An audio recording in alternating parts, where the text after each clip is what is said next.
Ayooyaa hordoftoota kakuu tube akkam jirtu nagaa keessanii nuni baay'ee nagaa keenya galata waaqa haa ta'u. Egaa kaleessa waan binnee meeshaa kaleessa binnee anaaf jiran itti wallolee anaaf jiran itti piraankii wal goone sana sin daawwachiise jechuudha. Kan ajajni achitti hafes jira inni gaafa bahu sirriitti sin agarsiisa jechuudha. Waan isin fayyadu waan ta'eef innillee egaa amma masqalatu faara waan ta'eef amma masqalaaf shirshir jenna jechuudha. Maaliifi namni amma gaafa jiraatutti fuuluma dura isaa yaada. Namni amma gaafa jirutti fuuldura isaa yaada, maal gochuu akka qabu yaada. Wanti baay'ee yoo jiraate biyya keenya keessa garuu namni amma lubbuun keessa jiru amma lubbuudhaan jirutti amma jirutti garuma fuula dura yaada sin jedha. Egaa sin daawwachiisa meeshaa maachiitti bibbitanne wayii tokko jechuudha. Ani sahaanii kana hin binne gaafa mana bahee sana gaafa mana bahee waan akkasii waan barbaachisu tokko bitee malee ergasii humaan binne dhuguma sinin jargasii waan waxii itti godhan waan itti nyaatan waan maal darbee tokko nan bite garuu akkasti hojii koo hidhee hin binne silaa fulbaana kana irratti bituu barbaaden garuu waan hunduu naa hin milkoofne bakka amma akka kaleessa akka carraachi baanaan bite jechuudha. Saanii kana seeraamikiidha jechuudha. Habbaa jahadha. Habbaa jahansa birrii 600 bitamee jechuudha. Habbaa jaha 600 bitamee jechuudha. Saanonni kan biraas jiru garuu gatiin kan gadi irraa bu'u kan gatiin isaa irratti jira. Garuu isti agarsiisa kanallee jechuudha.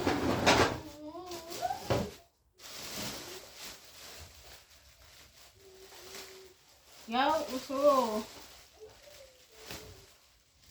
maal godhu miti waan baay'ee nama daangessa dhugaa meeshaa barbaadde bitachuudhaaf waan baay'ee si daangessa.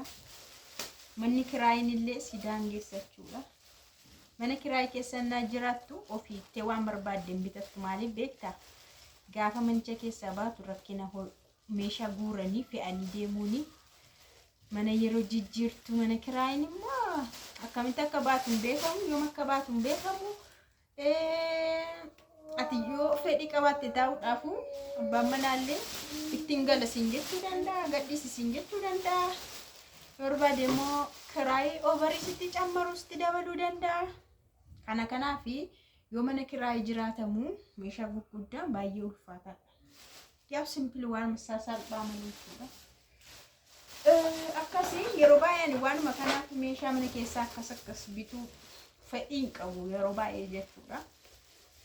Amma garuu hin dirqame siniin jedha.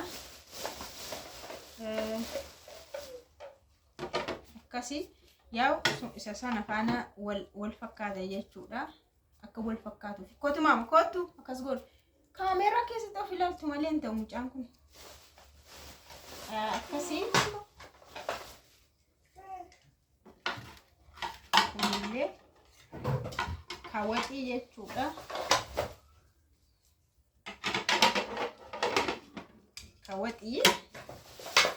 Kaawwatii saanii adii sanaan hin barbaanne inni bakka hundumaayyuu jira. Yaa kun immoo yeruma dhiyoo kana dhufe natti fakkaata akka ilaaletti eenyuma arguu jalqabe saanota warra kana meeshaa warra kana kanaan durallee qabna saanii isa kan nyaata irratti nyaatamu kan maatii jechuudha isa guddaa. Akkasii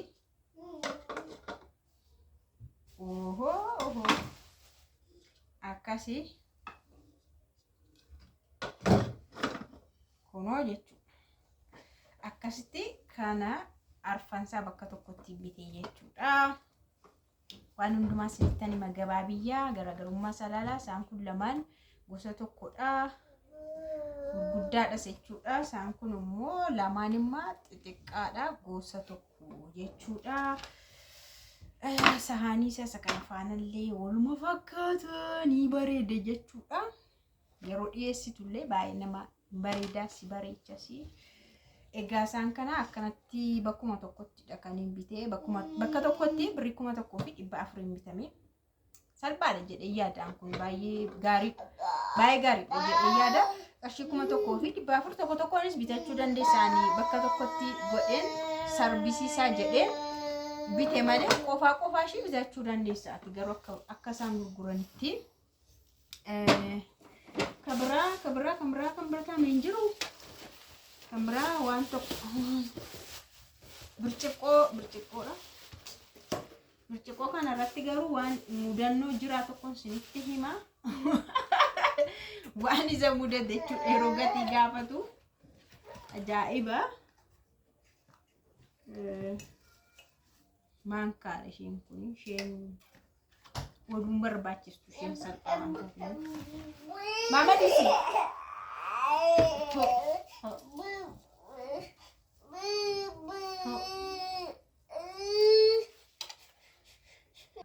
Birciqqoo habbaa ja'adha kuni habbaa ja'adha.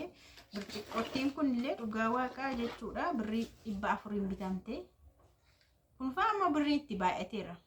Birciqqootti birrii itti baay'ateera birrii 400. Firee habbaa ja'a jechuudha. Jira mudannoo isaa jechuudha. Kanarratti isinitti himaa yeroo gaafatu jechuudha birciqqootti kana namicha yeroo gaafatu namichi keessaa baasee akkanatti itti qabeetu birrii 400dha jedheen.